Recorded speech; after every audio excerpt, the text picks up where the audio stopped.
안녕하세요, 라이트 이상재입니다. 보이십니까 여러분? 제가 오늘 좀 엄청난 애들을 좀 갖고 왔습니다. 이 차가 너무 커서 저희 스튜디오에서 어떻게 촬영을 못해요. 그래서 오늘 또 모터사이클도 그렇고 차도 그렇고 좀 엄청난 애들을 일단 보십시오. 얼마나 엄청난 애들을 데리고 왔는지 보시면 아시겠지만 GMC의 시에라 2024년도 모델이 나와서 소개를 해드리려고 좀 가지고 왔고, 저 모델은 저희 기사로도 한번 나갔었는데 할리 데이비슨의 CVO 로드글라이드 모델입니다. 그리고 오늘 소개하는 이 두 모델들은 이 두 브랜드 중에서도 가장 마초적인 매력을 풍기면서도 또 매우 비싸고 또 고급스러운 모델이라는 공통점도 있습니다. 사실 이 남성스럽다 하고 고급스러운 것은 동시에 만족시키기가 좀 어려운 게 사실이거든요. 왜냐하면 우리가 남성스럽다라는 표현은 대부분 우리가 흔히 날것이라고 말하는 그런 이미지가 강한데, 날것이라고 하면 포장 없이 또 꾸미지 않고 본질 그대로를 강조해서 보여주는 경우가 대부분이거든요. 그래서 럭셔리 브랜드 중에서는 상남자 이미지를 가진 브랜드들이 별로 없죠. 하지만 오늘 주인공의 이 두 모델들은 예외입니다. 아까 말씀드린 것처럼 고급스러우면서도 마초적인 매력을 동시에 만족시키는 그런 두 모델이기 때문이죠. 자, 그럼 오늘 주인공들 하나씩 살펴보도록 할게요. 일단 시에라부터요. 제가 개인적으로 좋아하지 않는 표현이긴 한데요, 하차감이라는 말들을 많이 쓰잖아요. 그만큼 존재감이 뚜렷하다는 의미를 그런 식으로 표현하는 건데요, 값비싼 럭셔리카도 워낙 많고 슈퍼카도 흔해지는 이런 시대에 이 차만큼 또 확실한 존재감을 보여주는 모델이 또 있을까요? 사실 시승을 해보면 사람들이 쳐다보는 게 대부분 느껴지는데요, 그래서 시승할 때 이 차의 존재감이 어느 정도인지 알고 싶지 않아도 자연스럽게 느껴지기 마련입니다. 이 차의 존재감은 확실히 뛰어난데, 특히 도심을 지날 때 남자들이 그 부러운 시선들이 꼽힐 때 그 느낌이란 참 생각만 해도 기분이 좋죠. 근데 이 차는 거기서 또 하나가 더 있습니다. 바로 높이예요. 럭셔리 스포츠카나 슈퍼카, 사람들이 시선이 부담스러워서 썬팅을 짙게 하거나 모자 혹은 선글라스를 끼는 사람도 있는데요, 이 차는 그런 느낌과는 또 다릅니다. 사람들을 위에서 아래로 내려다보기 때문인데, 운전석에 앉아보면 이 차보다 시트고가 높은 차는 우리가 흔히 덤프트럭이라고 부르는 대형 상형 트럭밖에 없어요. 옆에 버스가 서도 버스기사 아저씨하고 자연스럽게 눈도 마주치고요, 심지어 톨게이트에 요금 받는 분들보다 더 높습니다. 그래서 여관에서는 구경하는 사람들의 눈과 마주치지 않아요. 느낌 또한 다르죠. 이 느낌은 느껴본 사람만이 아는 겁니다. 오늘 제가 타고 온 모델은 2024년식 시에라인데요, 연식 변경 모델이라고 보시면 됩니다. 작년까지 판매하던 시에라 모델하고 아무래도 가장 큰 차이점은 V8 엔진의 사운드를 만끽할 수 있는 액티브 가변 배기 시스템을 탑재했다는 것하고, 새로운 바디 컬러인 인디고 블루가 추가됐고, 선택사항이었던 스마트폰 무선 충전 시스템을 기본으로 적용해서 상품성을 높였다는 겁니다. 자, 이제 제가 주행을 하면서 좀 말씀을 드려볼게요. 일단 이번 연식에서 외형은 컬러의 선택권이 추가된 것 이외에는 크게 바뀐 것이 없어서 외형에서 연식을 구분하는 것은 사실 좀 불가능한데요, 차가 가까이 있으면 구분이 가능합니다. 왜 그러냐면 바로 소리 때문이죠. 저도 이전에 시에라를 시승해 봤었는데 이번 시승을 할 때 시동을 거는 순간 웅장한 소리가 나서 깜짝 놀랐습니다. 이번 연식 모델부터 장착된 액티브 가변 배기 시스템 때문인데요, 튜닝에 대해서 관심이 많으신 분들은 이미 아시겠지만 좀 더 멋진 배기음을 내기 위해서 액티브 가변 배기 시스템 튜닝을 하는 분들도 계십니다. 물론 이게 또 비용도 상당한 편이고요, 출고를 하고 진행하는 튜닝이기 때문에 구조 변경이라는 또 번거로운 과정도 거쳐야 합니다. 그럼에도 튜닝을 하는 사람들이 있는 거를 보면 역시나 차에서 소리라는 것이 그만큼 또 중요하고, 투자를 해서 바꿀 만한 만큼 소리에 신경을 쓰는 사람들이 많다고 봐야겠죠. 실제로 이번 모델을 시승하면서 제가 여러 주행 모드를 바꿔가면서 주행을 해봤는데, 일단 이 액티브 가변 배기 시스템이 내는 소리 자체가 너무 매력적입니다. 사실 이전 시에라를 탔을 때는 외형과 사이즈에 압도돼서 크게 느끼지 못했었는데, 이번 연식 신형 모델을 타면서 확실하게 느끼게 됐습니다. 이제 시에라에 어울리는 제 소리를 찾은 것 같다고요. 시승을 계획하시는 분들이 계시다면 꼭 배기 밸브를 완전히 개방되는 스포츠나 오프로드 모드로 주행을 해보시라고 권하고 싶습니다.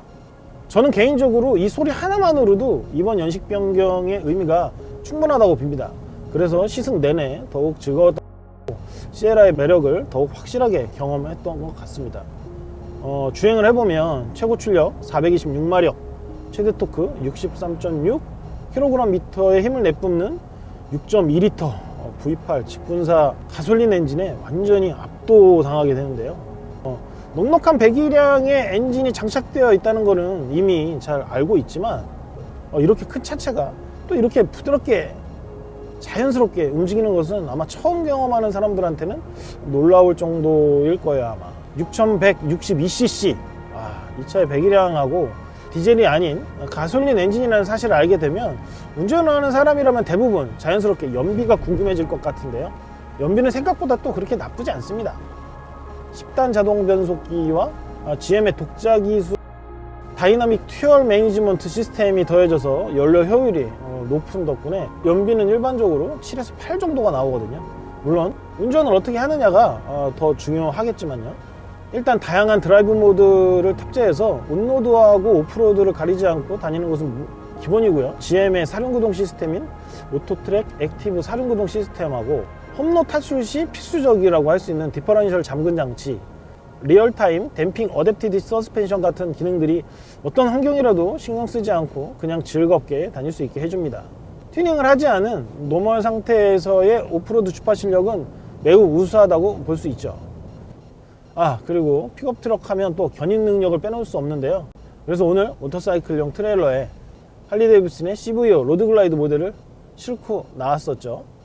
사실 엄청나게 큰 캠핑 트레일러나 요트를 실은 트레일러까지도 가뿐하게 끄는 3945kg의 견인력을 가진 시에라한테 이 정도의 견인이야 사실 여유 있는 정도죠. 역시나 제가 운전을 해보니까 가뿐하게 움직이더라고요. 자, 그럼 캐리어에서 이제 CVO 로드글라이드를 내려서 바이크를 다시 소개해 보도록 할게요. 자, 이제 제가 복장을 갖추고 할리데이비슨 CVO 로드글라이드로 넘어왔습니다. 할리데이비슨 모델 중에서 로드글라이드는 스타일과 편의성을 중시하는 분들한테 사랑받는 모델이죠. 여기서 편의성 쪽으로 무게를 실른다면 울트라 리미티드 쪽으로 선택을 하시면 되고, 스타일 쪽으로 무게를 실른다면 팻보이나 로우라이더, 브레이크아웃 등의 선택지가 좀 있겠죠. 이번에 소개해드리는 CVO는 커스텀 비클 오퍼레이션즈의 약자로 할리데이비슨에서는 제일 고급형 상위 모델 그런 개념으로 이해하시면 될 것 같습니다. 그래서 CVO는 전용 색상과 그래픽 그리고 다양한 첨단 장비들로 무장한 상위 모델로 할리데이비슨 중에서도 한 차원 높은 고급스러움을 경험할 수 있는 모델이라고 할 수 있죠. 처음 보면 툭 튀어나온 전면에 샤크노즈 페어링이 독특한 인상을 주는데요. 크루저를 접해보지 않았던 사람이라면 약간 언밸런스한 느낌을 받겠지만, 가만히 살펴보면 롱앤로우 스타일의 크루저와 살짝 튀어나온 느낌의 페어링이 절묘하게 균형을 이루는 것을 알 수 있습니다. 여기서 걱정할 수 있는 부분은 조작, 핸들링의 무게감이 상당하지 않을까 하는 점인데, 페어링이 스트리트 글라이드처럼 핸들바에 장착된 것이 아니라 프레임에 장착되어 있기 때문에 오히려 핸들링 면에서는 훨씬 가벼운 조작감을 경험할 수가 있습니다. 직접 라이딩을 해보면 전혀 걱정할 필요가 없다는 사실을 알 수 있을 겁니다. 할리데이비슨에서 최상급인 CVO 모델답게 외형도 그만큼 특별합니다. 헤드라이트의 경우 일반 로드 글라이드와는 달리 CVO 버전은 좌우 일청의 LED 헤드라이트에 아래를 감싸듯이 주간 주행등이 더해져서 차체가 한결 넓어 보이는 느낌을 냅니다.